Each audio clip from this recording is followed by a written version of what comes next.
Jail से ले आने वाला प्रभु यीशु मसीह की आदि पवित्र नाम में सब पवित्र लोगों में से रहता हूँ। प्रभु की बड़ी अनुग्रह है कि प्रभु ने और भी एक दिन हमारे आयु में जोड़ लिया और आज प्रभु की पवित्र उपस्थिति में सवेरे आज के दिन में इकट्ठा होने में पूरे मदद किया। कई लोगों को सवेरे उठने में थोड़ा तकलीफ पड़ता होगा क्योंकि ठंडी शुरू हो गया है। ठंडी के कारण कई लोग थोड़ा तकलीफ लेता होगा। पर जो प्रियो प्रभु का प्रेम अगर हमें विवेश करेगा तो ये कोई ठंडी कोई रुकावट नहीं।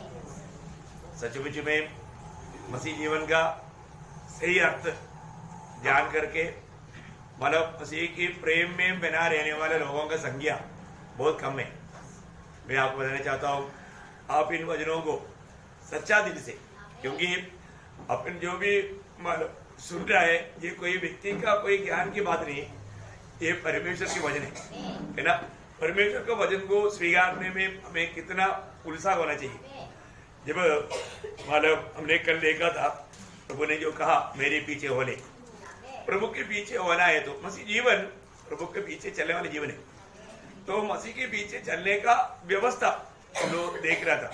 हम और एक बार वो पढ़ेंगे लूका उसका 9 अध्याय का 23 और 24 वचन। उसने सबसे कहा, इसका मतलब सबके लिए ये मतलब ऐसा नहीं है कि ये सिर्फ कुछ लोगों के लिए नहीं, सबके लिए।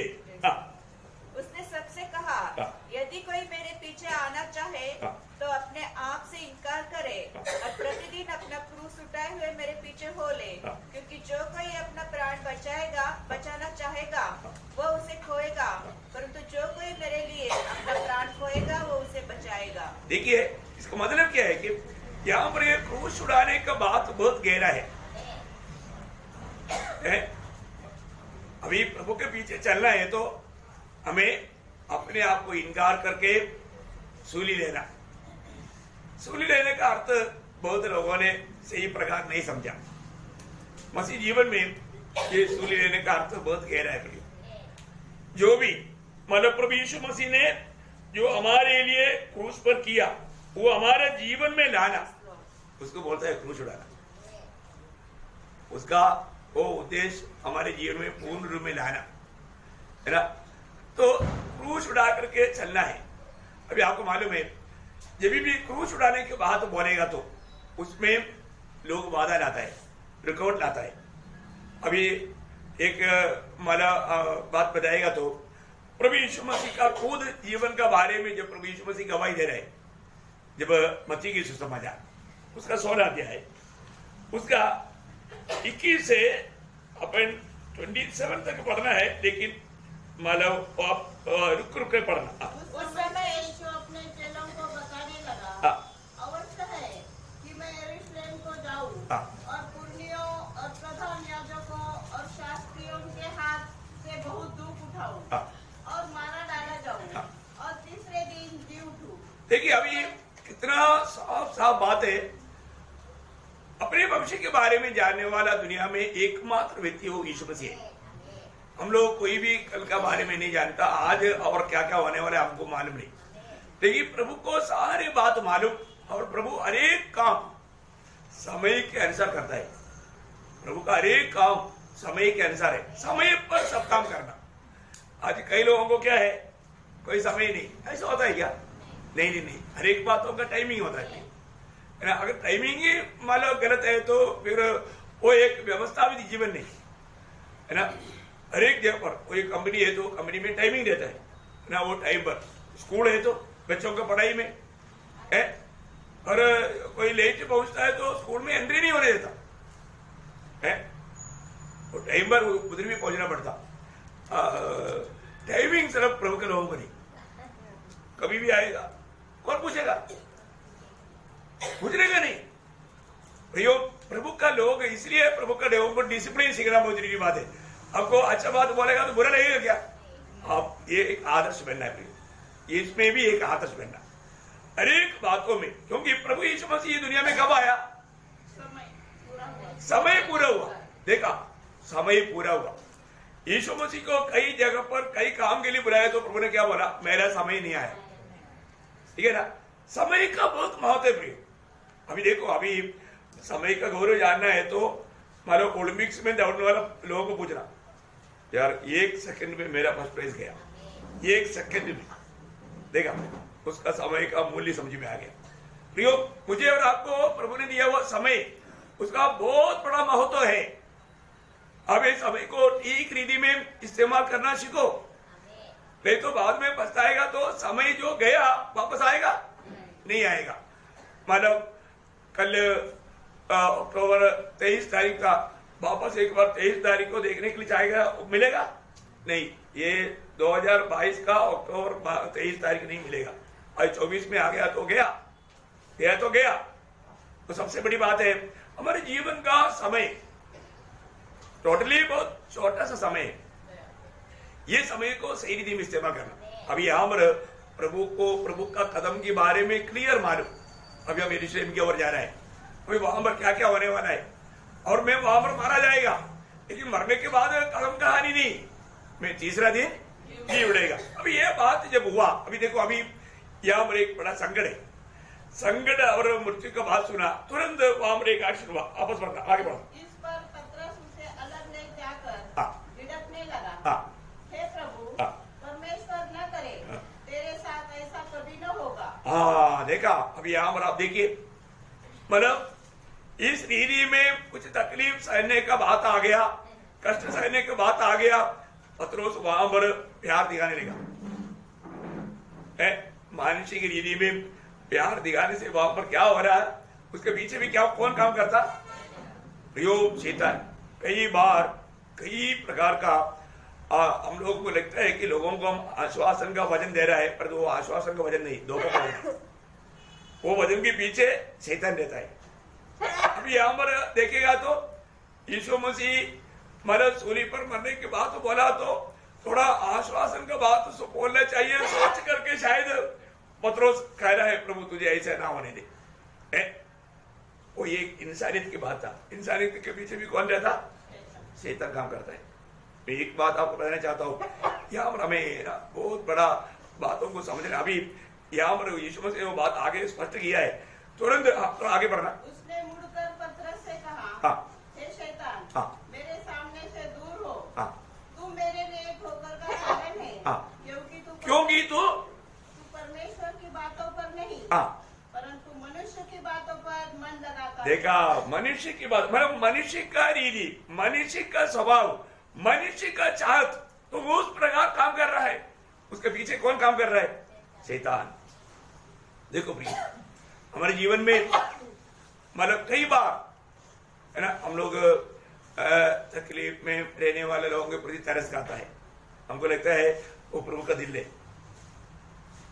तरस खाना चाहिए, लेकिन कुछ लोगों को उस तकलीफ में गुजरना है। नहीं गुजरेगा तो कभी भी वो प्रभु का लायक नहीं बनेगा। इसमें हमको एक सही पहचान होना बहुत जरूरी बात है। ये सब लोगों का बस की बात नहीं, ये जब आत्मा में चलेगा, आत्मा वो बात को रिवील करेगा। सबसे बड़ी बात है प्रियो, कोई भी व्यक्ति, अगर एक भक्त को भी कष्ट में गुजरना पड़ता है, कष्ट कभी भी नष्ट है क्या? नहीं प्रियो। आज बहुत बार कई कष्ट आता है तो लोग मतलब थोड़ा बिगड़ जाता है, थोड़ा गलत सोचने लगता है। लेकिन एक बात जानना, अगर आप प्रभु में है तो, प्रभु को प्यार करने वाला एक दिल लाकर आपका है तो, मेरे और आपके जीवन में आने वाला हर एक कष्ट हमारे लाभ के लिए, हमारे लाभ के लिए। और भक्त का कष्ट से और वो दूर हो जाएगा, बहुत लोगों के लिए वो नुकसान पहुंच जाएगा। अभी आपको मालूम है, जब पौलुस बंदीगृह में कष्ट में था, वो अधिग्रही ने 4 पत्र लिखा। क्या लिखा? 4 पत्र। अब देखो, मतलब प्रभु यीशु मसीह की वचन और गवाही के कारण, मतलब यूहन्ना पतमस टापू में कष्ट में था। एक आशीषदायक एक प्रकाश वाक्य किताब आनंद काल तक का बात का भेद हमें खोलकर मिला। क्यों मिला? एक भक्त कष्ट में था। वो कष्ट आने वाला पीढ़ी की करोड़ों करोड़ों लोगों के लिए लाभ मिला। लाभ मिला कि नहीं? हम लोग जो भी व्यक्ति थोड़ा उसको सही प्रकार पॉजिटिव रीति से जानना, प्रार्थना के साथ आया ना, प्रभु की आत्मा में रहना प्रियो। क्योंकि क्या है ना, ये जो वजन है बहुत प्रार्थना के साथ प्रभु से पाया, आपको मतलब अनुभव में भी उसको सच्चा आनंद मिलना है तो, और आपका जीवन बदलना है तो एकदम प्रभु का आत्मा का अधीन करना, अपने आप आत्मा का अधीन करना है ना। बहुत गहरी बात है। तो कोई भी कष्ट आपको मालूम है ना, एक बार मतलब सोने को आग में डाला था, तो एक व्यक्ति ने पूछा, साहब जी कितना देर से आप इसको आग में डाल करके देखते रहता है, कब तक इसको इसी प्रकार मारा आप देखते रहेगा? उसने बोला, जब तक मेरा चेहरा क्लियर रूम में उसमें नहीं दिखता। क्या बोला? जब तक मेरा चेहरा क्लियर रूम में नहीं दिखता तब तक इसको आग में तड़प नहीं देगा। और उसका समय, तो प्रभु हमारे जीवन में जो कष्ट का अनुमति क्यों देता? क्योंकि हमारे में मसीह का रूह बन जाए। हमारे में मसीह के रूह बनने के लिए आपको कूद खिला पिलाते रहेगा, आप मसीह के रूह कभी नहीं बनेगा। आपको ये दुनिया का रीति में आपको कुछ भी, अभी एक छोटा सा एक बात बताओ, अभी हम लोग ना समझे मनुष्य ना समझे, वो मतलब गिरावट का अभी भी वो मतलब डैमेज हुआ ठीक नहीं हुआ अभी तक, वो ट्रीटमेंट चल रहा है वजन के द्वारा, है ना। मतलब अभी आप मैं एक एग्जाम्पल बोलेगा तो मतलब जो भी बच्चा की इच्छा सब बात पूरा होने देता है क्या? नहीं देता। बच्चा की इच्छा पूरा होने देगा तो बिगड़ जाएगा और वो दूसरे को भी नुकसान कर देगा। अभी मैं कल मोटी के घर में गया, हमारा योनन बहुत प्यार से मेरे पास आया। मेरे पास आने के बाद मुझको क्या चाहिए? आना चाहिए। मैं देगा क्या? बच्चे की इच्छा है, कोई बात नहीं, ऐसे बोलकर दे दो, वो क्या करेगा? वो तो एकदम वो नीचे गिरेगा, ग्लास टूट जाएगा। वो बच्चे की गलती है क्या? मेरा काम था उसको संभालना। बोलने का अर्थ क्या है कि बच्चे को जो भी दिखता है उसको चाहता है, उसका बात क्या है कि कुछ ये नहीं, उसको समझता नहीं। हम लोग भी ना समझदार है, हमको लगता है कि हम समझदार है, नहीं, बहुत बातों में समझदार नहीं। समझदार होता तो आज मैं आपको बात बताऊंगा, समझदार होता तो हम बहुत बातों में सुधर जाता, बहुत काम नहीं करता।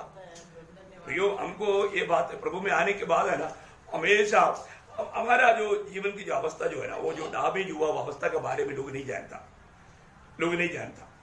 हमें अपने बारे में अभी भी बहुत कम जाने। पहले बात, हम प्रभु को जानना चाहिए, प्रभु के बारे में हमको बहुत कम जानकारी है। और दूसरा जानकारी हमें अपने बारे में, हर एक लोगों को अपने बारे में तक की जानकारी बहुत कम है। प्रभु में आने के बाद ज्यादा होना चाहिए, लेकिन फिर भी कम है बहुत, इसलिए धोखा होता है। तो यहाँ पर मैं इस विषय को बोल करके फिर वो मतलब मनुष्य का अपना वो विषय में आऊंगा। तो बहुत गहरी बात है। यहाँ पर प्रभु बोलता है कि तूने परमेश्वर का नहीं, उसका आखिरी भाग पढ़ेंगे, उसका 22 का, परंतु मनुष्य की बातों पर मन लग, क्योंकि तू परमेश्वर की बातों पर नहीं, परंतु मनुष्य की बातों पर मन लगाता है। देखा, परमेश्वर की बातों पर नहीं, मनुष्य की बातों पर, या मतलब एक मनुष्य के रूप में। अभी प्रभु यीशु मसीह किस लिए आया, वो बात का उद्देश्य तक अभी यहाँ पर पतरस को मालूम नहीं। देखा, वो मनुष्य के रीति में सोचा, इसलिए उसमें वो काम बात करने के समय में उसके पीछे काम करने वाला वास्तव में शैतान था। इसलिए प्रभु ने बोला, ए शैतान तुम मुझसे दूर हो। अब देखिए प्रियो, हमारे लिए आने वाला शायद अच्छा से अच्छा बात भी होगा, तो वो काम से है, ये बात को हमें परखना, हमें जानना है, जांचना है। ऐसा नहीं हो तो भी धोखा खाएगा। हम लोग इतना वो बात को नहीं परखता। अभी आगे प्रभु क्या बोलते हैं? तब यीशु ने अपने चेलों से कहा, यदि कोई मेरे पीछे आना चाहे तो अपने आप का इनकार करे और अपना क्रूस उठाए और मेरे पीछे हो ले। देखा, यहाँ पर भी प्रभु वापस बोलता है, यदि कोई मेरे पीछे आना चाहे। प्रियो, अभी हमें यीशु मसीह के पीछे चलना है, हमें एक मसीह बनकर के जीना है। मसीह बनकर जीने का सही अर्थ अगर हम नहीं जानेगा तो, आज भी मैं आपको बताता हूं, बहुत लोग बोलता है मैंने उधार पाया है, मानो मैंने बपतिस्मा लिया, लेकिन अभी भी वो यीशु मसीह के पीछे नहीं चलता। नहीं तो परखो प्रियो, मैं आपको मतलब आपका न्याय नहीं कर रहा हूं, आपको दोष नहीं लगा रहा हूं। आप अपने आप को परखो, आप यीशु मसीह के पीछे है क्या? यीशु मसीह के पीछे चलना है तो क्या करना पड़ेगा? पहले बात अपने आप को इनकार करना, क्रूस उठाना। इसका मालूम क्या है कि अपनी इच्छा, अपनी अभिलाषा त्यज कर, प्रभु तेरी इच्छा और तेरी अभिलाषा हो मेरी इच्छा और मेरी अभिलाषा है, उसको बनाना है। आज सुबेरे भी ऐसे किया क्या है प्रभु, मैं मेरे लिए नहीं, मैं तेरी इच्छा जान करके उस इच्छाओं में चलना चाहता हूं। प्रभु की इच्छा में चलने वाला बात पूरा सूर्य लेकर चलने वाला यात्रा है ना। अभी प्रभु का बातों पर ज्यादा गौर देना, प्रभु का बातों पर ज्यादा गौर देना। अभी और आगे पढ़िए। क्योंकि जो कोई अपना प्राण बचाना चाहे, देखा, जो कोई अपना प्राण बचाना चाहे, इसका मतलब क्या है कि मनुष्य का सबसे बड़ा ध्यान पूरा रहता है ना प्राण और शरीर। उसको आत्मा का बातों पर ज्यादा ध्यान नहीं है। और हर एक इंसान को पूछो तुम्हारी जिंदगी का सबसे बहुमूल्य भाग कौन सा है, सब लोग मानेगा आत्मा है, सब लोग बोलेगा आत्मा है। पर जो आपका काम पूरा किसके लिए है? शरीर और प्राण, शरीर और प्राण। देखो यही एक सबसे बड़ा आत्मीय जीवन का आगे बढ़ने का एक बड़ा रुकावट है ना। शरीर और प्राण के ऊपर उनका पूरा ध्यान, उसका पूरा परिश्रम, पूरा जीवन का पूरा बात उसमें ही चल रहा है। आत्मा की बातों पर वो जाता ही नहीं, आत्मा की बातों के बारे में वो सोचता ही नहीं। इसलिए यहाँ पर प्रभु बोलता है, आगे पढ़िए।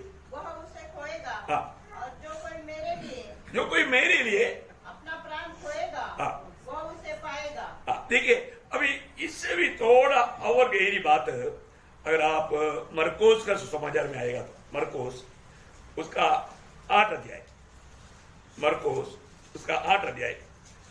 मैं आपको उसको समझने के लिए उसका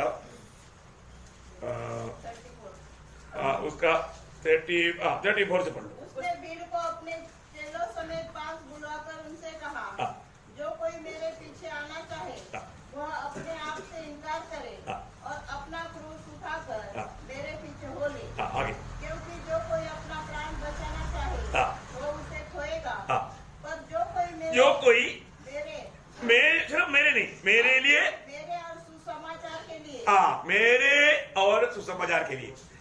अब बहुत ध्यान से सुनना, मेरे और सुसमाचार बहुत बड़ी बात है।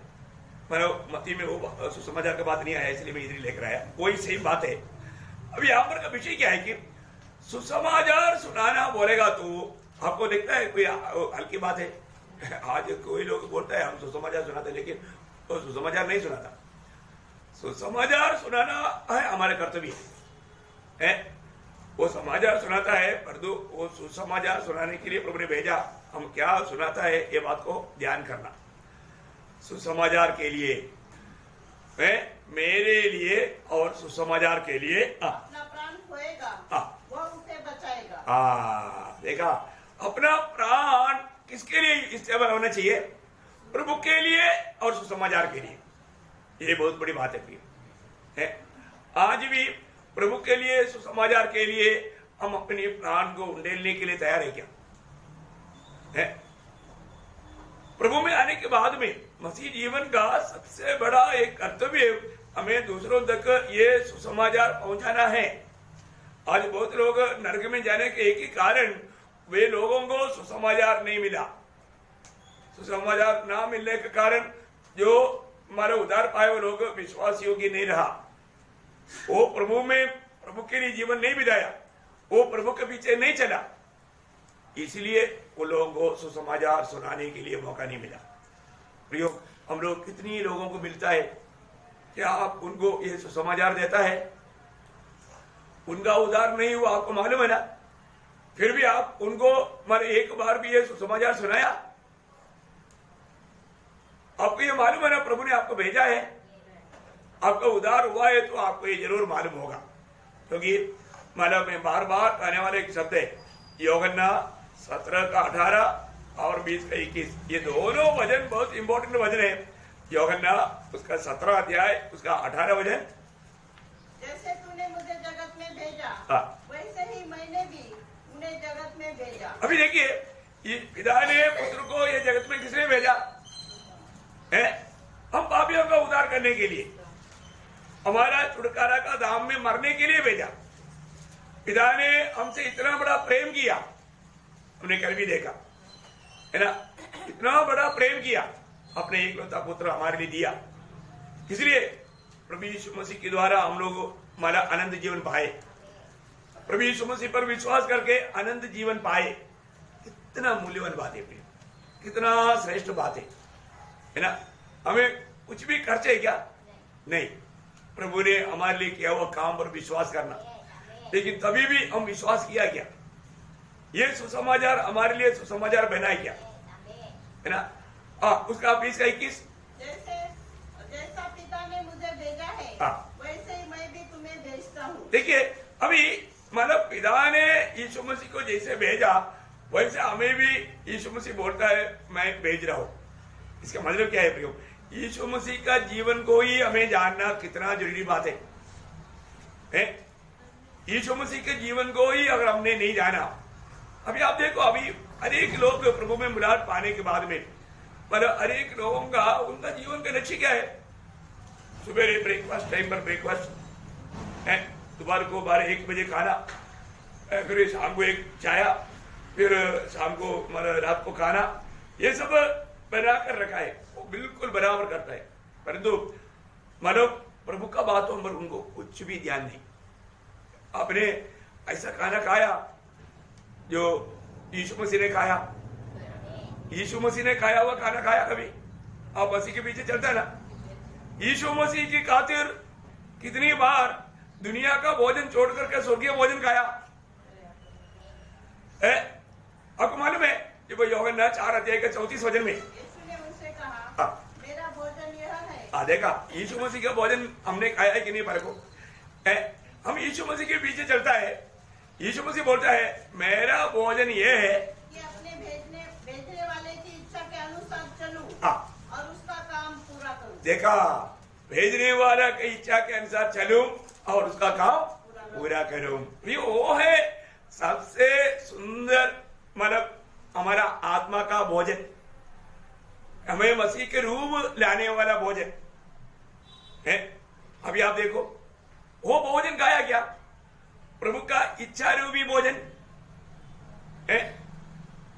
दूसरी प्रकार हमारा आत्मा को उन्नति देने वाला और एक भोजन है प्रभु का वचन।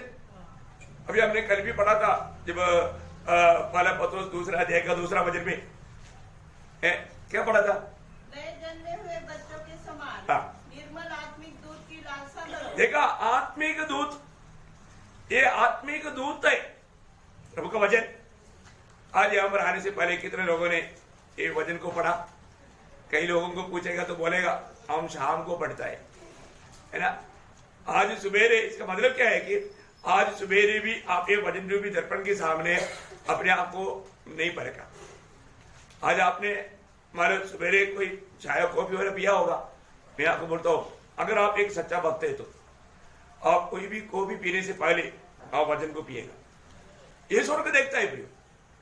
मेरे जीवन में कभी भी मैं कुछ भी लेने से पहले मैं प्रभु का वचन पढ़ते बिना, ये वचन को खाते बिना मैं कुछ भी नहीं खाता है और खाऊंगा भी नहीं है। प्रभु को पाने के बाद में हमें प्रभु को हरदम प्रथम स्थान देना है, और ऐसे नहीं करेगा तो एक सच्चा आत्मिक जीवन है। देखो, हमारा प्रभु हमारा हरेक कामों को देखता है, हरेक बातों को देखता है। हमें प्रभु के साथ संगति है। अभी पिता ने पुत्र को जैसे भेजा वैसे यीशु मसीह ने हमको मतलब नियुक्त किया है, लेकिन वो नियुक्ति के बारे में तक बहुत मसीह लोग जानते ही नहीं। उधार पाया, परंतु वो कभी उधार का गवाही तक दूसरे को देता ही नहीं। क्या प्रियो, ये बात मानो अच्छा बात है, क्योंकि उसको अपने प्राण से बहुत प्यार है। बोले का मतलब क्या है ना, दुनिया से मिलने वाला आदर सम्मान का बहुत भूख प्यास है। दुनिया से मिलने वाला मतलब औन्नत्य है, बड़ाई पे, ये सब वो चाहता है। वो व्यक्ति कभी भी मतलब प्रभु को प्रसन्न करने वाला एक जीवन नहीं बिता पाएगा। पहली बात इसी कारण मैं आपको बताना चाहता हूं, जब हमारा उद्धार हुआ है तो हमने यीशु मसीह को अपना प्रभु मान करके ग्रहण किया है, तो फिर हमने हमेशा यीशु मसीह को अपना जीवन का प्रभुता देना चाहिए। अब यहां पर मैं एक बात आपको बताना चाहता हूं, मनुष्य को मनुष्य को अपनी बारे में, मतलब मनुष्य को अपने बारे में थोड़ा जानकारी चाहिए, अपनी बारे में, है ना। मतलब प्रभु के बारे में, मतलब प्रभु को नहीं जानता है तो भी प्रभु के बारे में कई लोगों को थोड़ा जानकारी है। प्रभु को जानने का अवस्था मतलब आएगा तो फिर ज्यादा शिक्षण देने का जरूरत नहीं पड़ेगा। अपने बारे में, मनुष्य के बारे में, मेरे अपना खुद के बारे में मुझको कहां तक जानकारी है। मनुष्य का सृष्टि से लेकर के ये जानकारी का जरूरत है।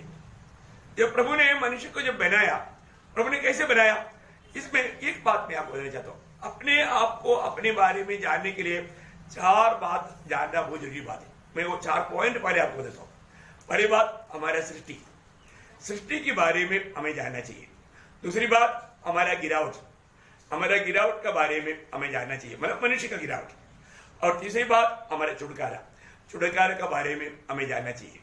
और चौथी बात, हमारा महिमा, हमें मिलने वाला महिमा, या हमारा क्या बोलते हैं उसको, हमारा रोमियो का पत्री उसका 8 अध्याय का 29 वचन पढ़ना। क्योंकि जिन्हें उसने पहले से जान लिया है, उन्हें पहले से ठहराया भी है कि उसके पुत्र के स्वरूप में हो, ताकि वह बहुत भाइयों में पौलौठा ठहरे। आगे फिर जिन्हें उसने पहले से ठहराया, 30 वचन है ना, ओके। फिर जिन्हें उसने पहले से ठहराया, उन्हें बुलाया भी, और जिन्हें बुलाया उन्हें धर्मी भी ठहराया, और जिन्हें धर्मी ठहराया उन्हें महिमा भी दिया। वो शब्द मुझे 30 पे आखिरी में, ओके। तो इसका मतलब क्या है कि मतलब अरे बात हमारा सृष्टि। अभी आपको मालूम है मनुष्य को परमेश्वर ने और सृष्टियों के जैसा नहीं सृजा। एक बहुत बड़ी बात है ना, ये जानकारी हमारे लिए बहुत श्रेष्ठ बात है। प्रभु में आने के बाद में ये विषय को हमें बहुत अच्छा तरीके में समझना चाहिए, है ना। परमेश्वर बाकी सारा सृष्टि प्रभु ने अपना शब्द में बनाया, और जो मनुष्य के बारे में आपको हमें ये बात को हमेशा याद रखना, प्रभु ने शब्द में नहीं बनाया, प्रभु ने अपना हाथ में बनाया। और वो कैसे बनाया, और कैसे भी नहीं बनाया। प्रभु ने जब उत्पत्ति उसका 12 अध्याय का 26 वचन पढ़ा, परमेश्वर ने कहा, हम मनुष्य को अपने स्वरूप के अनुसार, देखा, बाकी कोई भी सृष्टि को परमेश्वर के स्वरूप के अनुसार नहीं बनाया। मनुष्य सबसे परमेश्वर का उत्कृष्ट सृष्टि है, या उत्तम सृष्टि है, या महान सृष्टि है। कई शब्द उसके लिए आप इस्तेमाल कर सकता है। अब देखिए, आपको अपने बारे में ये समझे है प्रभु क्या बोलता, मनुष्य को क्या करेगा, अपने स्वरूप में और अपनी समानता में। वाह, क्या बात है प्रियो, है अपनी स्वरूप में और अपनी समानता में। देखा, अपनी समानता में बनाएगा। और कोई भी सृष्टि को ये पदवी मिला नहीं मिला, ये सिर्फ मनुष्य को मिला। और पूरा, और वे समुद्र की मछलियों, और आकाश के पक्षियों, और घरेलू पशुओं, और सारी पृथ्वी पर, और सब रेंगने वाले जंतुओं पर जो पृथ्वी पर रेंगते हैं, अधिकार रखे। देखिए, आपको मालूम है कोई भी सृष्टि में मनुष्य को छोड़ करके किसी को भी ईश्वरीय ज्ञान नहीं, परमेश्वर का ज्ञान नहीं। परमेश्वर का ज्ञान देखने वाले एकमात्र सृष्टि मनुष्य है। कोई और कोई जानवर परमेश्वर को ढूंढता है क्या? नहीं, कोई भी नहीं। तो अभी परमेश्वर ने मनुष्य को इतना श्रेष्ठ अवस्था में बनाया। परमेश्वर ने अपनी प्रभु की उस सृष्टि में ही प्रभु का कितना बड़ा योजना है। हमारे बारे में प्रभु का मतलब योजना मालूम करना हमारा काम है। और वो बात को हम नहीं मालूम करके ये छोटा सा जीवन कैसे भी बिताया। तो जब रोमियो के पत्र में लिखा ना 12 अध्याय का 2 वचन में, रोमियो 12 का 2, इस संसार के सदृश न बनो, परंतु तुम्हारे मन के नए हो जाने से, तुम्हारा मन की नया हो जाने से तुम्हारा चाल चलन भी बदलता जाए, जिससे तुम परमेश्वर की भली और भावती और सिद्ध इच्छा अनुभव से मालूम करके रहो। देखा, प्रभु का हर एक पवित्र लोगों का ये कर्तव्य प्रियो है। प्रभु का हम सबका बारे में एक भली भावदी और सिद्ध इच्छा है। वो इच्छा हमें मालूम होना बहुत जरूरी बात है ना। हमारा सृष्टि के पीछे प्रभु का आलोचना, प्रभु ने हमें इसलिए बनाया, ये बात को जानना कितना श्रेष्ठ बात है। हम वो जानते हैं क्या है? बहुत लोग नहीं जानता प्रभु का हमारे बारे में सिद्ध इच्छा। क्या अमरनाथ की मंडली को मालूम क्या है प्रभु का सिद्ध इच्छा? वो भी प्रभु की इच्छा में है, बिल्कुल सही बात है। लेकिन आकर उसका सिद्ध इच्छा परिपूर्ण होना, वो भी उसमें से एक बात है। लेकिन प्रभु का सिद्ध इच्छा है। रोमियो 8 अध्याय का अभी पढ़ा था 29 वचन। नहीं महिमा नहीं। हाँ, मतलब प्रभु को बहुत से पुत्र चाहिए। क्या चाहिए? पुत्र चाहिए। और वो कैसा पुत्र चाहिए? यीशु मसीह के जैसा। हाँ, ये बात है। इसलिए प्रभु ने अपना एकलौता पुत्र को दिया ताकि वो पुत्रों में पहला उठा बने। क्या हुआ? वो पुत्रों में पहला उठा बने। अभी देखो, ये है प्रभु का सिद्ध इच्छा। अभी इसका मतलब हर एक पवित्र लोग ये बात को जानना भी है। मतलब यीशु मसीह के जैसा बहुत से पुत्रों को पिता चाहता है। इसलिए मतलब इब्रानियों में क्या लिखा, उसका दूसरा अध्याय का 9-10 वचन में, इब्रानियों उसका दूसरा अध्याय का 9-10। पर हम यीशु को स्वर्ग से कुछ 10 वचन बोल लो, 10 वचन। क्योंकि जिसके लिए सब कुछ है और जिसके द्वारा सब कुछ है, उसे यही अच्छा लगा कि जब वह बहुतों पुत्रों को महिमा में पहुंचाए। बहुत से पुत्रों को महिमा में पहुंचाए। कैसा? बहुत से पुत्रों को महिमा में पहुंचाए। मतलब जो भी लोग प्रभु में पुलट पाया, चुनौती पाया, और वो लोग कैसे है? मतलब यीशु मसीह के जैसा महिमा में आना, ये पिता की इच्छा है। बहुत से पुत्र, देखो वो स्वर्गीय कुटुंब एक बहुत बड़ा एक कुटुंब है। और ये सब प्रभु यीशु मसीह के द्वारा पिता ने मतलब आलोचना आयोजित किया है। एफएसी में ऐसे एक वचन है, उसका पहला अध्याय का 10 वचन। एफएसी उसका पहला अध्याय का 10 वचन। समय के पूरे होने का ऐसा प्रबंध हो, समय की पूरा, वहां पर भी समय आया, समय की पूरा होने का ऐसा प्रबंध हो कि जो कुछ स्वर्ग में है और जो कुछ पृथ्वी पर है, सब कुछ वह मसीह में एकत्र करे। सब कुछ मसीह में एकत्रित करे, है ना। सब कुछ मसीह में एकत्रित करे। देखिए, अभी बहुत बड़ी बात क्या है कि परमेश्वर ने बहुत बड़ा योजना से मनुष्य को बनाया, मनुष्य को अपना स्वरूप और छाया में बनाया। मनुष्य का बारे में प्रभु का बहुत महान पद्धति है, अनंत काल का बहुत बड़ा पद्धति है। हम आने वाला समय में युगान युग राजा होकर के प्रभु के साथ राज करना है, हमेशा का राजा। प्रभु में बुलाट पाए हर एक पवित्र लोग ये बात को जानना चाहिए। हमारे बारे में प्रभु का बुलाट के पीछे, चुनौती के पीछे भविष्य में क्या प्रभु का योजना है ना। जब हम लोग प्रकटीकरण का किताब उसका 20 अध्याय, प्रकाशित वाक्य उसका 20 अध्याय उसका 6 वचन पढ़ना। धन्य और पवित्र हुआ है जो इस पहले पुनरुत्थान का भागी है। ऐसों पर दूसरी मृत्यु का कुछ भी अधिकार नहीं, पर वे परमेश्वर और मसीह के याजक होंगे और उसके साथ 1000 वर्ष तक राज्य करेंगे। देखिए, पहली बात, यीशु मसीह 1000 साल राज करने के लिए आने के समय में मंडली प्रभु के साथ राज करने में होना है प्रभु की इच्छा है। एक बात, उसका 22 अध्याय उसका 5 वचन। फिर रात होगी और उन्हें दीपक और सूर्य के उजाले की आवश्यकता न होगी, क्योंकि प्रभु परमेश्वर उन्हें उजाला देगा और वे युगानुयुग राज्य करेंगे। मतलब आनंददा का राज, युगानुयुग का मतलब आनंददा, मतलब हमेशा के लिए। यह सब पदवी कब प्राप्त होगा?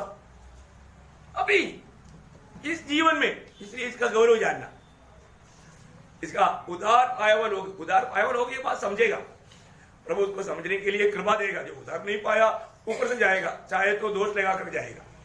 सब लोग उधार पाया हुआ नहीं। मैं अभी भी आपको बोलता हूं, सबसे बड़ी बात है, मैं नया जन्म के ऊपर इसलिए पवित्र आत्मा ने अगुवाई करते करते इतना क्लास मंडली को दिया, फिर भी लोगों को वो हठीला स्वभाव से बदलता नहीं, मन फिरने के लिए तैयार नहीं, कहां पर धोखा हुआ वो कबूल करने के लिए तैयार नहीं। जो एक नया जन्म पाया हुआ व्यक्ति है ना, वो दिन प्रतिदिन वो जरूर वो स्वर्गीय पिता का अनुरूप बनते जाएगा। अभी मैं कल योहान को देखा तो मैंने बोला, मुंडी आपका जैसा है, एकदम बाप का जैसा। थोड़ा बढ़ गया तो वो छोटा उसमें उतना नहीं दिखता था, अभी दिखता है। तो मैं बोले करते जैसे जैसे बढ़ते जाता है वो गवाही होना चाहिए। और मसीह में नए जन्म पाने के बाद अगर आपको माने 6 महीना का उम्र हो गया या 1 साल का उम्र हो गया, 5 साल का उम्र हो गया, तो आपका रूप प्रभु यीशु मसीह के जैसा बनते जाना चाहिए। वो बन रहा है कि नहीं, ये बात को परखो, वो बन रहा है कि नहीं। आपका उधार हुआ तभी होगा प्रियो। बहुत लोग है ना स्ट्रगल कर रहे हैं, बहुत नहीं होगा प्रियो। आप अभी भी अपना उधार का बारे में समझो प्रियो, आपका उधार का बारे में समझो। आज भी मैं आपको बोलता हूं, अगर कोई मेरे को पर्सनली मिलकर के आप मुझे पूछो, मैं आपको सीधा बोलेगा, आपको बुरा लगेगा। कई लोगों का उधार हुआ नहीं, मेरे को स्पष्ट पवित्र आत्मा ने बताया है। परंतु वो लोग स्ट्रगल कर रहा है, वो लोग बपतिस्मा लिया है लेकिन उधार नहीं हुआ, इसलिए उनके जीवन में सच्चा बदलाव नहीं। भैया आपका जीवन कैसे बदलेगा? ये वजन आपका जीवन में कार्य करता ही नहीं। आप वास्तव में अभी भी बहुत गुस्सा मूड में और बहुत नफरत में, अभी भी आपको भय है, अभी भी आपको पुराना स्वभाव है, क्योंकि जीवन ही नहीं बदला ना। आप कैसे प्रभु में आया करके बोलते हैं? बाइबल क्या कहता है? जो यीशु मसीह में आया वो नया सृष्टि है, नया सृष्टि है। फिर वो रोज नया होता जाता, बनेगा तो मसीह के रूप बदलता जाता। एक सच्चा उधार पाया व्यक्ति, अभी आपको मैं बोलता ना, ये जो है लेवोदिकिया पीरियड है, लेवोदिकिया पीरियड में क्या होता, उनको मानव अपने प्राण की चिंता, शरीर की चिंता ज्यादा रहता है। प्रभु में आने के बाद में मैं जरूर ये बात को मानता हूं कि प्रभु में आया हुआ सब लोग आत्मिक नहीं, कुछ शारीरिक लोग भी, लेकिन ये तो शारीरिक लोग नहीं, ये स्वाभाविक लोग हैं, क्योंकि मतलब अपने आप को भक्त समझ करके भक्ति दिखाता है, उसमें उनको स्ट्रगल करना पड़ता। वो लोग कितना भी चाहेगा तो भी वो बराबर नहीं दौड़ पाएगा। एक सच्ची बात तो मैं आपको बताता हूं, क्योंकि प्रभु है हमें बढ़ाने वाला, प्रभु बढ़ाएगा, प्रभु का है तभी प्रभु बढ़ाएगा, और ये सब प्रबंध प्रभु करता है। आप बहुत ध्यान से सुनना है ना, कहीं भी धोखा हुआ है तो मतलब एक नया जन्म पाया हुआ व्यक्ति, जैसा अभी दूसरा कोरिन्थी 5:17 वचन सबको सुपरिचित है, मतलब कोई पुराना वचन नहीं है। इसलिए यदि कोई मसीह में है तो वह नई सृष्टि है। देखा, आप मुझे बताओ, आप थोड़ा फर्क करके बताओ कि आप एक नया सृष्टि कब बना? आप फर्क करो, कोई भी किसी का न्याय मत करो। आप एक नया सृष्टि बना है क्या? आपका जीवन बदल गया करके आपको गवाही है क्या? मेरे को थोड़ा ना समय से मेरा जिंदगी बदल गया, ऐसे की गवाही है क्या? मैंने आपको कई बार बताया, जब मैंने प्रभु को ग्रहण किया तो मेरा जिंदगी कैसे बदल गया और उस दिन से कैसा प्रभु में बदलते जा रहे हैं। पक्का है प्रियो, वचन कभी भी झूठ नहीं बोलता प्रियो। जब आपका ये जो जीवन बदला है तो है ना, ऐसे तो नहीं है कि पर किसी प्रभु के दास ने बोल दिया चलो बपतिस्मा चल रहा है तुम डुबकी ले लो, आपने डुबकी लिया, डुबकी लेने से स्वर्ग नहीं जाता प्रियो, उसका नाम जीवन का किताब में लिखा नहीं जाता, वो प्रभु की कलीसिया का अंग नहीं बनता। उधार पाए हुए लोगों को प्रभु मंडली में मिलाता है। उधार का अर्थ जानना प्रियो, जब तक मैं कल भी बताया ना, वो व्यक्ति में जरूर वो मन फिरावट का अनुभव रहेगा, उसमें पक्का पछतावा का अनुभव है, उसमें पक्का निर्णय का अनुभव है, उसमें पक्का चलने का अनुभव है, उसके जीवन बदला हुआ अनुभव है। एक एग्जाम्पल बोलेगा तो एक नया जन्म पाया हुआ व्यक्ति में नया बात, 4 बात में लिखा, आपको सबको मालूम है। मतलब उसका 36 अध्याय का 26-27 वचन में मैं तुमको नया मन दूंगा। हाँ देखा, पहली बात क्या मिला? नया मन। नया मन। ओ नया मन किसका मन है? प्रभु का मन है। देखा है, मतलब वो पेज ना हटाते हुए अलग कुरिन्थी दूसरा अध्याय का 16 वचन पढ़ रहा। देखो आप लोगों का ना ये वचन को ठीक से जान लो भी। हाँ, क्योंकि प्रभु का मन किसने जाना है हाँ, कि उसे सिखाए, हाँ, परंतु हमने मसीह का मन है। हाँ, वे मन का बात बोलता उतना अंडरलाइन करके रखो। मतलब हमें मसीह का मन है, क्योंकि प्रभु ने अपना मन दिया। भली बात है, मैंने नया जन्म पाया, मुझे मसीह का मन मिला है क्या? मसीह का मन नहीं मिला तो मेरा उद्धार नहीं हुआ। नंबर 1 बात। हाँ, अभी आगे पढ़िए मिस्टर। नया मन दूंगा, हाँ, और तुम्हारे भीतर नई आत्मा उत्पन्न करूंगा। देखा, एक नया आत्मा मिला। हमें क्या मिला? नया आत्मा मिला। वो नया आत्मा कौन सा है? जो हमारा जो मनुष्य का आत्मा जो मर गया था, वो मर गया तो आत्मा अभी क्या हो गया? हो नया बन गया। नया मर गया, जीवन आ गया उसमें। नया जहां पर है वहां पर जीवन है। जहां पर नया लिखा है वहां पर सब जीवन है। वहां पर अभी क्या हो गया? एफएससी दूसरा अध्याय का ये पहला वचन के अनुसार उसने तुम्हें भी जिलाया। हाँ, तुम्हें भी जिलाया। देखा, तुम मर गया था। कहां पर मर गया था?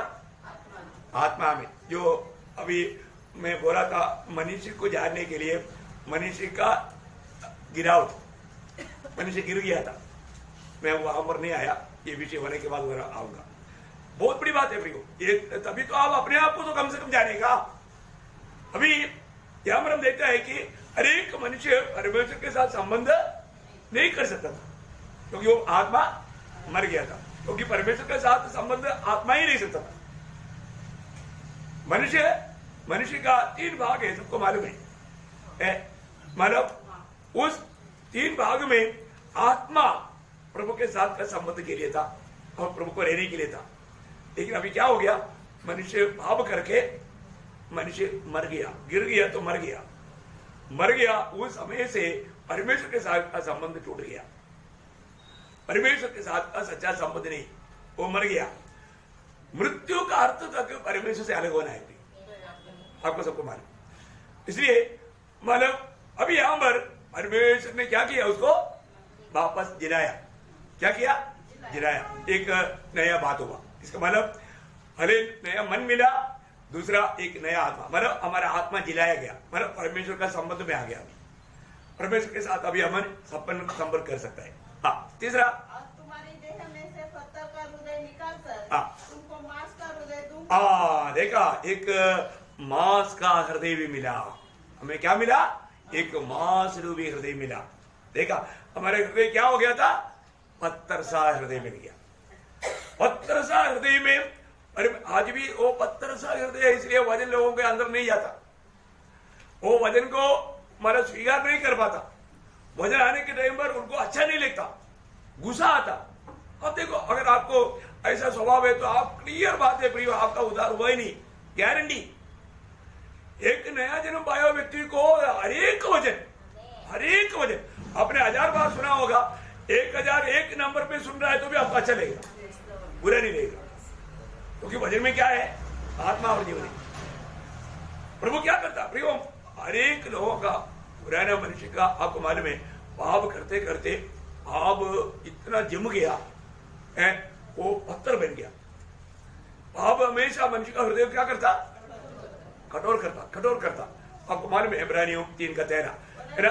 हाँ, जिस दिन तक आज का दिन कहा जाता है, हाँ, हर दिन एक दूसरे को समझाते रहो। हाँ, ऐसा न हो कि तुम में से कोई जन पाप के छल में आकर तुम्हारा हृदय कठोर ना बन जाए।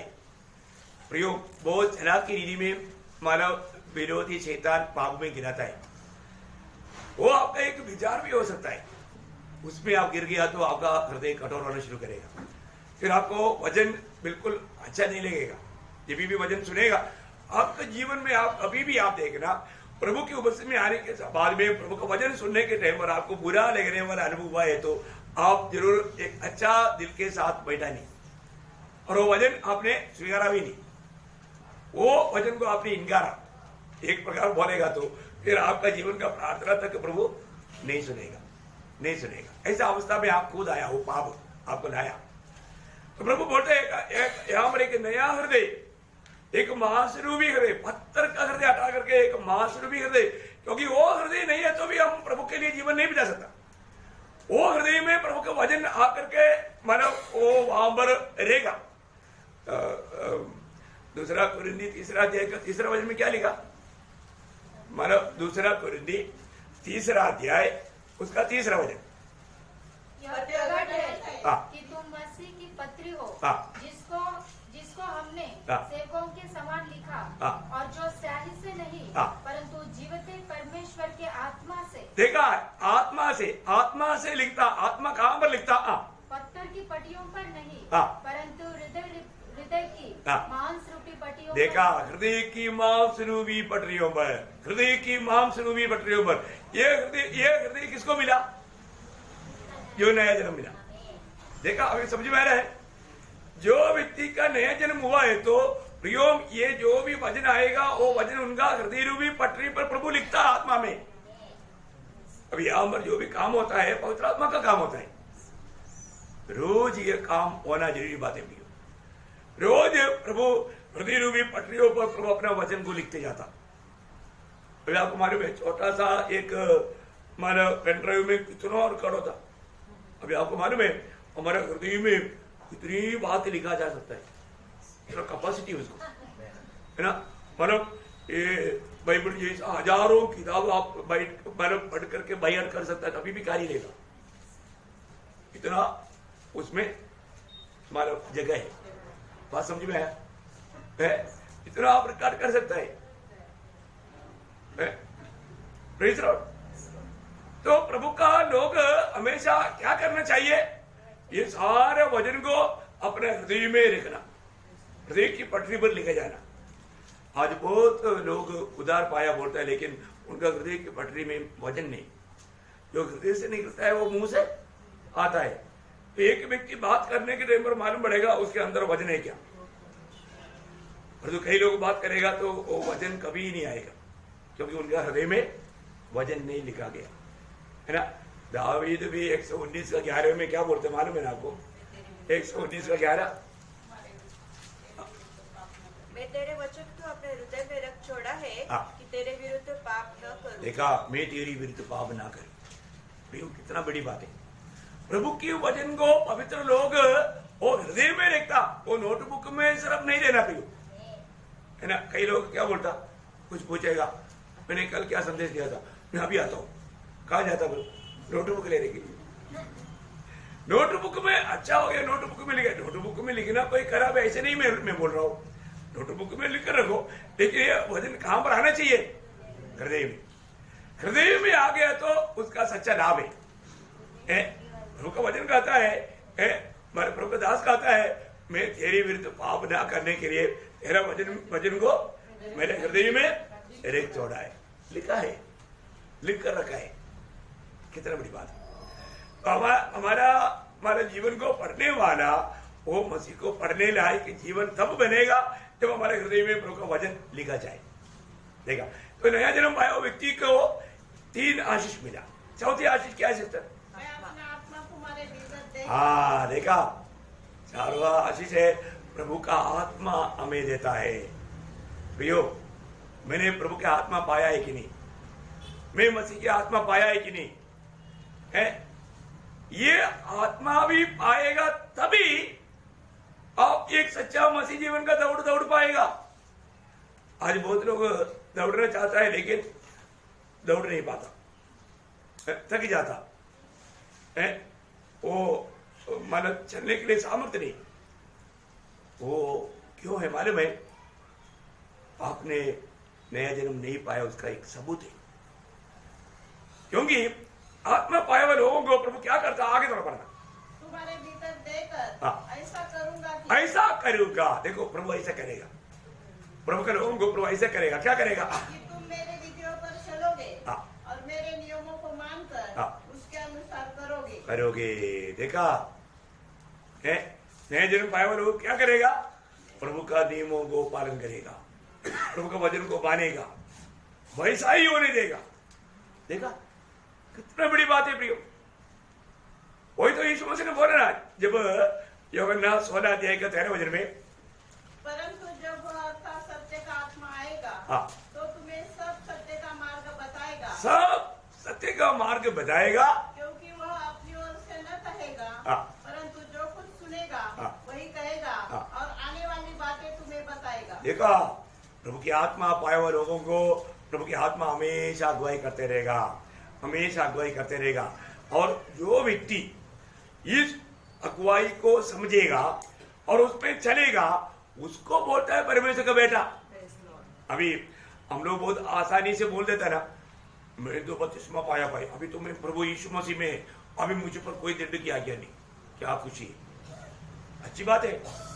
यीशु मसीह में आ गया तो दंड की आज्ञा नहीं, ये पक्की बात है। पर तो आया ही कि नहीं, वो क्या सोचता है मेरे डुबकी हो गया इसलिए मैं प्रभु यीशु मसीह में आया। डुबकी होने से नहीं होता भी, आपका नया जन्म हुआ है कि नहीं। मैं बार बार प्रभु की उपस्थिति में पवित्र लोगों को ये बात बताना चाहता हूं, कोई धोखा ना खाए प्रभु। आपका नया जन्म हुआ है कि नहीं, ये बात को परखो। नया सृष्टि है बात, आपका डुबकी नहीं बात। इसके मतलब डुबकी नहीं लेना वो भी नहीं, वो तो उधार पाए वाले लोगों को पवित्र आत्मा बोलेगा ही। लेकिन मेन बात आपका उद्धार हुआ है कि नहीं, आपका जीवन बदला है कि नहीं, आप एक नया सृष्टि हुआ है कि नहीं, ये बात इंपॉर्टेंट बात है। हर एक लोगों को परख कर देखना है, मैं वास्तव में नया जन्म पाया है क्या, मेरे जीवन बदला है क्या। प्रयोग प्रभु में आने के बाद ये अवस्था रहेगा है। अभी मतलब मनुष्य का सृष्टि इतना सुंदर था क्योंकि वो परमेश्वर का एक रिप्रेजेंटेटिव होकर के परमेश्वर का काम करना, उसे करवाना, इसलिए प्रभु संतुष्ट हुआ, तृप्त हुआ। इसलिए 7वां दिन प्रभु विश्राम किया है। प्रभु थक गया था ऐसे है क्या? नहीं, थका नहीं, प्रभु थकता नहीं कभी। तो मतलब प्रभु को संतुष्टि हुआ है। लेकिन मनुष्य ने क्या हुआ, मनुष्य गिर गया, मनुष्य गिर गया है। सबको आपको मालूम है वो गिरावट कितना भयंकर था। वो गिरावट के कारण जब उत्पत्ति 3 अध्याय का 9-10 वचन, तब यहोवा परमेश्वर ने पुकार कर आदम से पूछा, तू कहाँ है? उसने कहा, मैं तेरा शब्द बारी में सुनकर डर गया, क्योंकि मैं नंगा था इसलिए छिप गया। देखा, अभी आप देखो प्रियो है, हर एक पवित्र लोग ये बात को जानना, प्रभु ने इतना सुंदर बनाया, प्रभु के संगति में रहने के लिए बनाया, प्रभु का संपर्क में रहने के लिए बनाया। लेकिन मनुष्य क्या हो गया, गिर गया, मनुष्य गिर गया। गिरा हुआ मनुष्य का अवस्था क्या हो गया, वो प्रभु से दूर भागने लगा, प्रभु से दूर भागने लगा। आप देखो है, अभी वो क्या बोलता, मैं नंगा है। देखो अभी उससे पहले नंगा नहीं था क्या है, उससे पहले वो प्रभु का महिमा को पाना हुआ था, महिमा से रहित हो गया, महिमा से रहित हो गया। पाप उसको महिमा, इसलिए कई लोगों के चेहरे में वो खुशी का ये नहीं है ना, वो महिमा का अनुभव नहीं, महिमा का अनुभव नहीं, वो कभी हंसता भी नहीं है। क्रोध चेहरा एकदम दूसरे को अभी में खाएगा ऐसा चेहरा, ऐसा अच्छा नहीं किया। प्रभु ने उधार पाया व्यक्ति को क्या किया, मतलब इस गिरा हुआ अनुभव से बचाया। गिर गया क्यों, क्योंकि उसने अपना मनमानी चुना। क्या किया, गिरने का कारण क्या है, प्रभु ने बोला हुआ वचन को तोड़कर उसने विरोधी शैतान के बात मानकर अपनी मनमानी किया। मनमानी, जहां पर मनमानी होता है उसके पीछे शैतान का हाथ रहता है। कभी भी मनमानी मत करो प्रियो। अगर आपको उधार पाया है तो, उधार पाया हुआ व्यक्ति है तो आप मनमानी कभी नहीं करना। बोले कि मतलब आप अपनी मन की इच्छा के अनुसार नहीं चलना, प्रभु की इच्छा पहचान करके चलना है। अब यहां पर क्या हो गया, मनुष्य गिर गया, इसलिए क्या हो गया, मतलब इतना भी पाप करने के बाद में भी मैं पाप किया करके उसको समझ नहीं। मैं जो करता है आजकल कितने लोग क्यों पीता है, कैंसर को पीता और वो हवा बेच करके दूसरों को देता शराब क्यों पीता?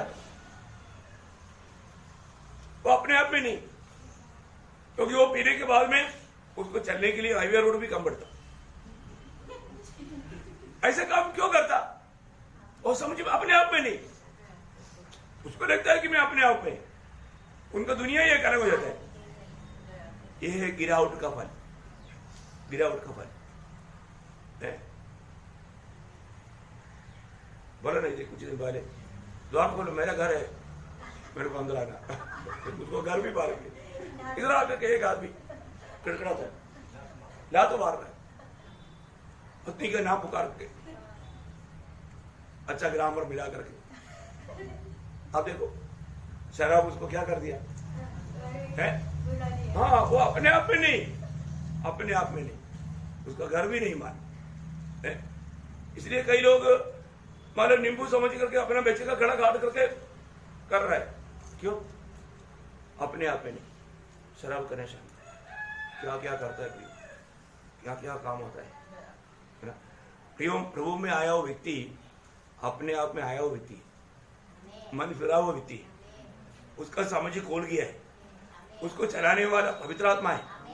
आप बोलता है मैंने उधार पाया, मैं प्रभु में है, मुझे दंड की आज्ञा नहीं, और तो पवित्र आत्मा में चला कभी? रोमियो 8 अध्याय का 14 वचन में क्या बोलते हैं? ये वचन हमारा ऐसा लिखा है क्या? नहीं है ना। आप उधार पाया है तो आप दुनियादारी की रीति में आप चल करके आप प्रभु का बेटा बोलकर प्रभु का निंदा करते हो, आपको शर्म नहीं आता? प्रभु का भाई बिल्कुल नहीं। प्रियो, उधार पाया हुए व्यक्ति का कर्तव्य वो कैसे चलता है? इसलिए कि जितने लोग परमेश्वर के आत्मा के चलाए चलते हैं, कितने भी लोग जो उधार पाए हुए में, कितने भी लोग जो प्रभु की आत्मा की चलाए चलता है, यही परमेश्वर वे ही कितने लोग समझा है? वे ही परमेश्वर का संतान है। इसके बाद बाकी लोग नहीं है।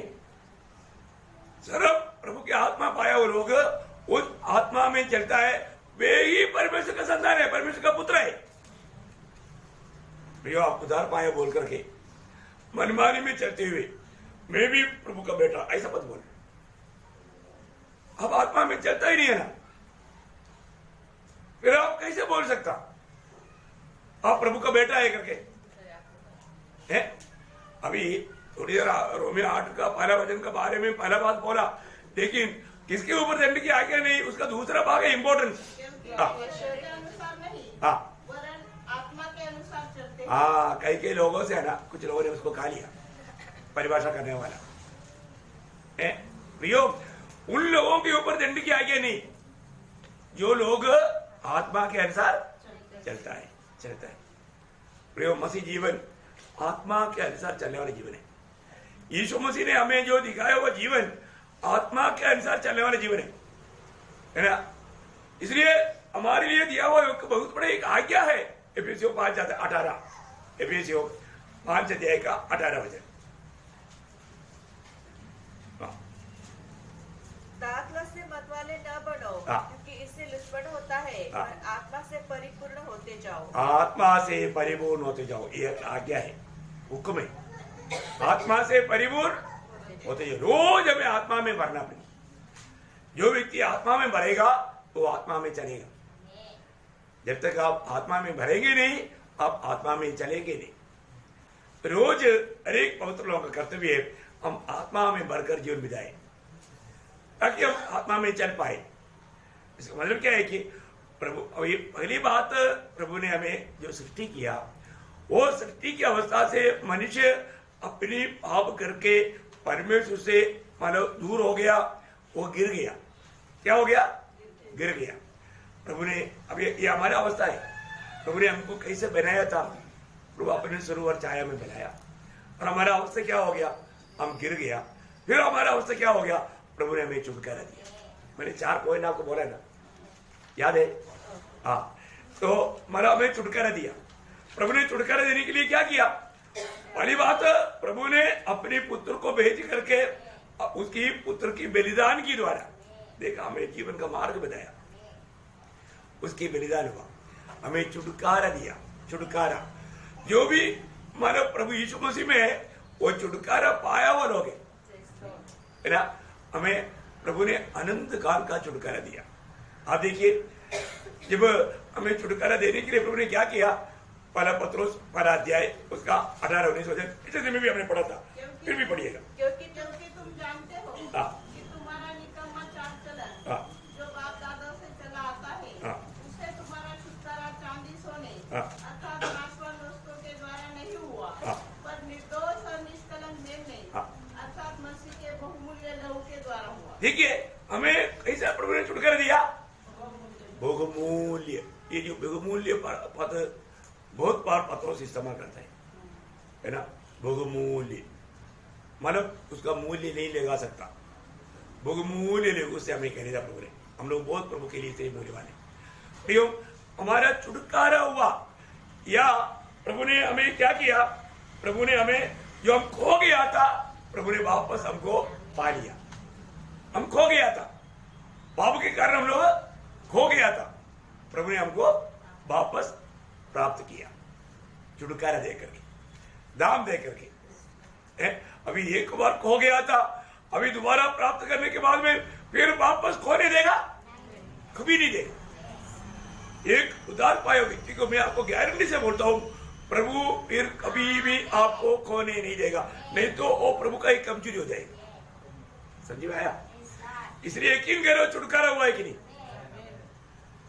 छुटकारा आपने वो मिलीग्राम का वो उस समय का एक नोटिस में आया था, एक ट्रैक्ट में एक बच्चा, उसका आज से बनाया हुआ वो जहाज खो गया, पानी में बह गया। और जो वो एक बार पामर मेला में उन्होंने देखा उसका बनाया हुआ वो जहाज वही है। वो दुकानदार को बोला ये जहाज मैंने बनाया, मेरा है। वो दुकानदार ने बोला देखो ये किसी मछुआरा ने हमको ला कर दिया है, मैंने पैसा उसको दिया और मैं अपना फायदा के लिए रखा है, और तुझे चाहिए तो $10 दे दो, दे लेकर जाओ।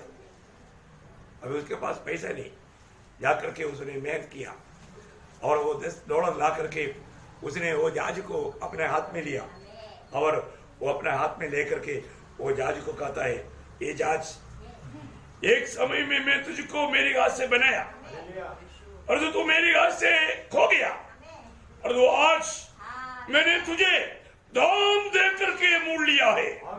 अभी तू मेरा है, अभी तू कभी भी मेरे हाथ से नष्ट नहीं होगा।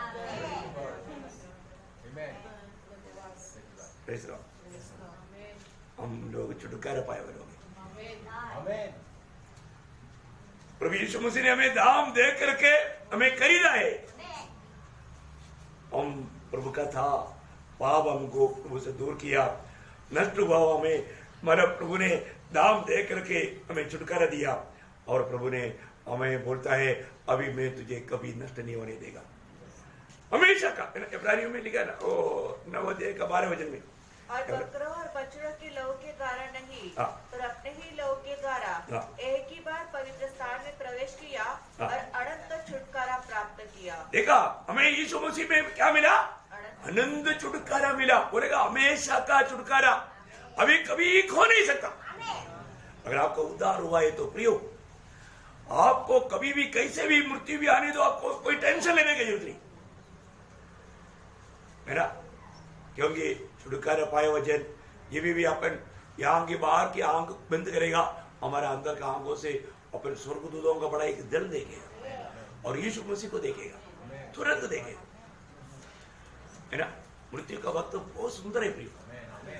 आप प्रभु में आया हुआ कोई भी जन जरा सा भी मृत्यु के बारे में कभी डरना नहीं। ऐसा अज्ञानता का कारण लोग डरता है, लेकिन डरना नहीं चाहिए, क्योंकि हम आनंद जीवन में है। इसलिए तो यहाँ पर विषय क्या है कि हम इस जीवन में अगर उद्धार पाया है, हमारा उद्धार हुआ है, तो हमारा छुटकारा भी हो गया। अभी जिसको छुटकारा मिला उसको फिर क्या मिला? महिमा मिला। 4 बात है, मनुष्य को सृष्टि कैसे था, और उसका गिरावट, और उसका छुटकारा, और उसको महिमा मिला। आज प्रभु ने हमें महिमा दिया है, प्रभु ने हमें उस धार्मिकता का वस्त्र पहनाया है। आज हम लोग उस धर्म की वस्त्र है ना। एक हरेक मसीह लोग एदन वाटिका में पाप किया हुआ इंसान प्रभु के निकट में नहीं आ पाया, खड़ा नहीं हो पाया, प्रभु ने ही उसके लिए संविधान किया। उत्पत्ति 3:21 में हम देखते हैं एक चमड़े का वस्त्र पहना करके आदम हव्वा को पहनाया। प्रियो आप देखिए वो पहनने के बाद ही वो लोग प्रभु के सामने खड़ा हो पाया है।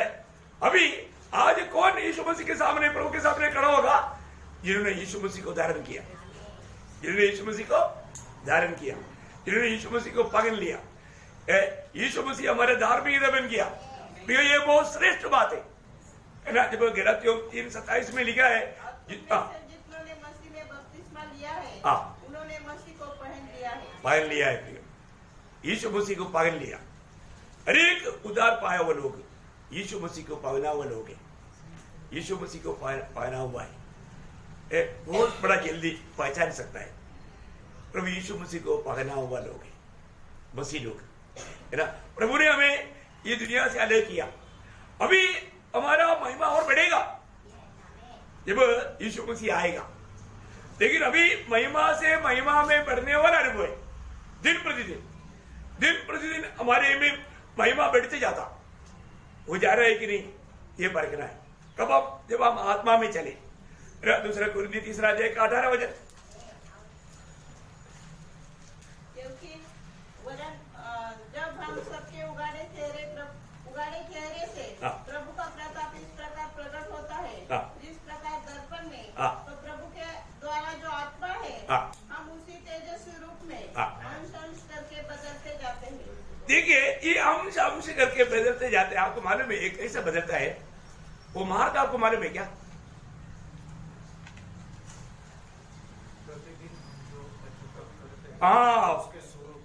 पर इतना अधिक अपने से जो गलती हुआ वो प्रभु के सामने कबूल करके पछताव करता ना, एक प्रकार अपन महिमा में बढ़ रहे हैं। नंबर 1 बात। और एक बात मतलब इसके लिए कई मार्ग है महिमा में बढ़ने का। और एक बात क्लेश, करेक्ट। ये बहुत बुरों का बात है। अपने जीवन में आने वाला हर एक क्लेश हमें महिमा की ओर ले जाता है। हर एक क्लेश, आपको मालूम है भक्तों के जीवन में क्लेश बिना जीने के लिए कभी भी दिल में चाहत नहीं लाना, चाहत नहीं लाना। और ऐसा है तो क्लेश हमें शुद्ध करता है, क्लेश हमें सिद्ध करता है, क्लेश हमें मूल्यवान बनाता है। देखिए क्लेश में होकर के ही हम प्रभु का मतलब उस महिमा को ठीक प्रकार अनुभव कर पाएगा। अभी ये बहुत गंभीर बात है। अभी हमें कितना दिन क्लेश पर उड़ाना है, कितना क्लेश उड़ाना? हमारा सामर्थ से बढ़कर क्लेश तो नहीं आएगा, है ना।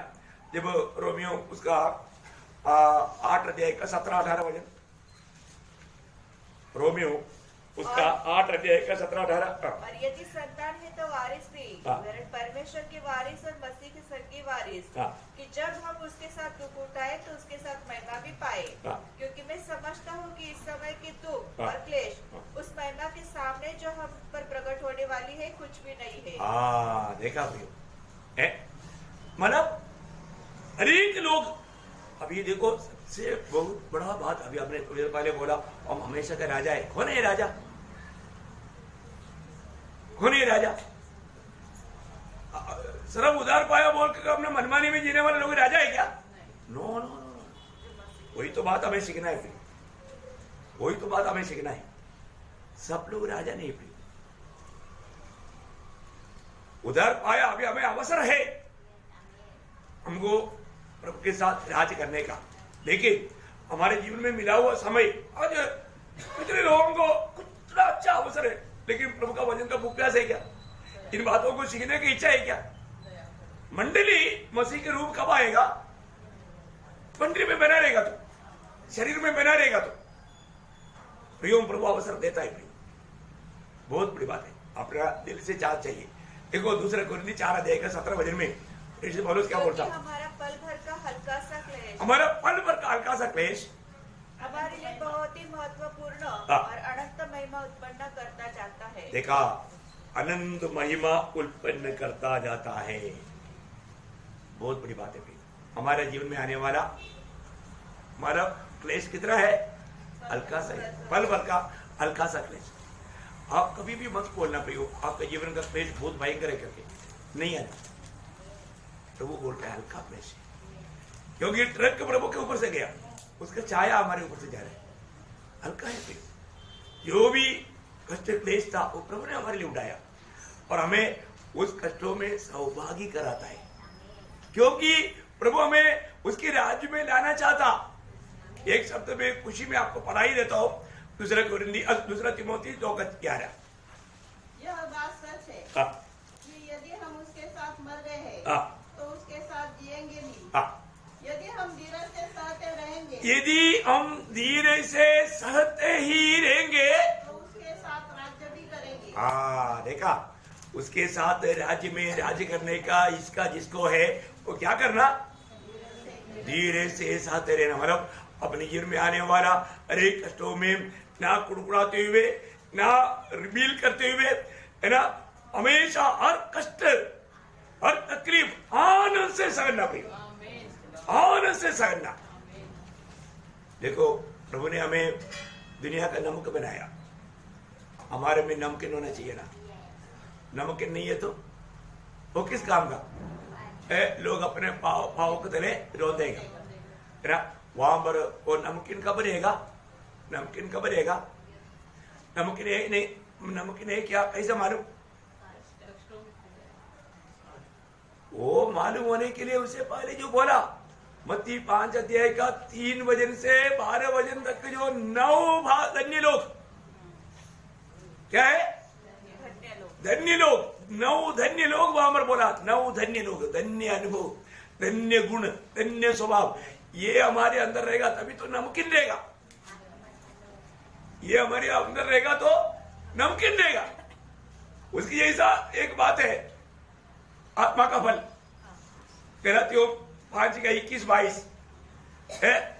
उसमें कितना बात है? 9 बात। फल एक है लेकिन उसमें 9 गुण है, उसमें 9 गुण, वो है नमकीन। ये गुण नहीं है उसमें, वो नमकीन नहीं है। फिर किस वस्तु से नमकीन किया आएगा?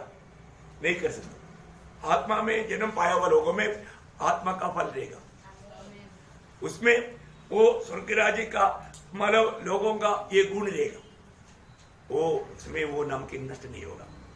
कितनी बड़ी बात है। अब इसका मतलब क्या है कि पहली बात प्रभु में आया हुआ हमें प्रभु ने महिमा भी दिया। पहली बात हम लोग प्रभु की छाया में बनाया गया था लेकिन गिर गया था। गिरा हुआ प्रभु हमें प्रभु ने छुटकारा दिया, छुटकारा देकर प्रभु ने अभी महिमा भी दिया। अभी ये महिमा यीशु मसीह की महिमा का तुल्य बनने जा रहा है। ये कब होगा? आपको सबको मालूम, पढ़ा होगा ना 3 अध्याय का 2 वचन। अब हम परमेश्वर की संतान हैं और अभी तक यह प्रकट नहीं हुआ कि हम क्या कुछ होंगे। इतना जानते हैं कि जब वो प्रकट होगा तो हम उसके समान होंगे, क्योंकि उसको वैसा ही देखेंगे जैसा हुआ है। बोले यीशु मसीह का वैसा महिमा में हम बदलने जा रहे हैं। कितना सुंदर बात है, कितना सुंदर बात है प्रियो।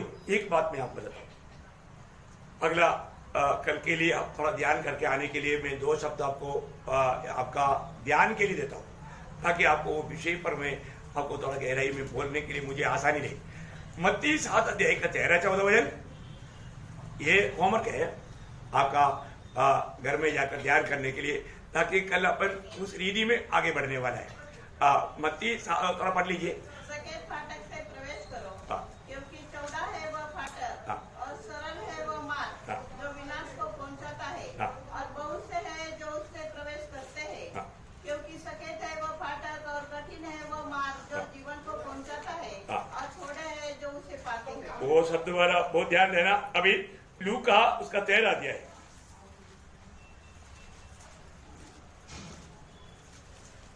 उसका 24 है। सकेत द्वार से प्रवेश करने का यत्न करो, क्योंकि मैं तुमसे कहता हूँ कि बहुत से प्रवेश करना चाहेंगे और न कर सकेंगे। जब घर का बस अब ये दोनों बजे कल अपने यहाँ से आरंभ करेगा। आप लोग जरूर ध्यान करना है। हमारा मसीह जीवन का यात्रा, मसीह जीवन का मार्ग का खूबी वो कैसा है?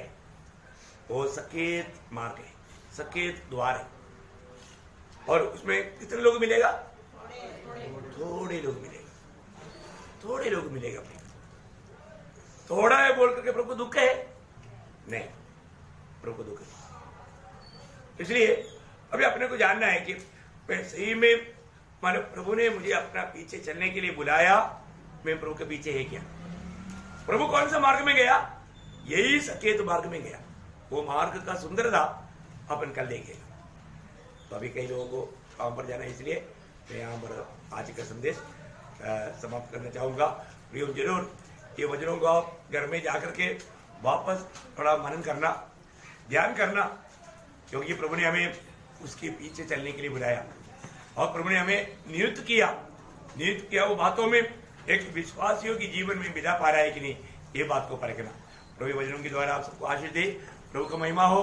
और जरूर मैं आपको बताना चाहता हूँ, आज कई लोग नहीं आ पाए, उनको आप प्रोत्साहन करना पड़ेगा।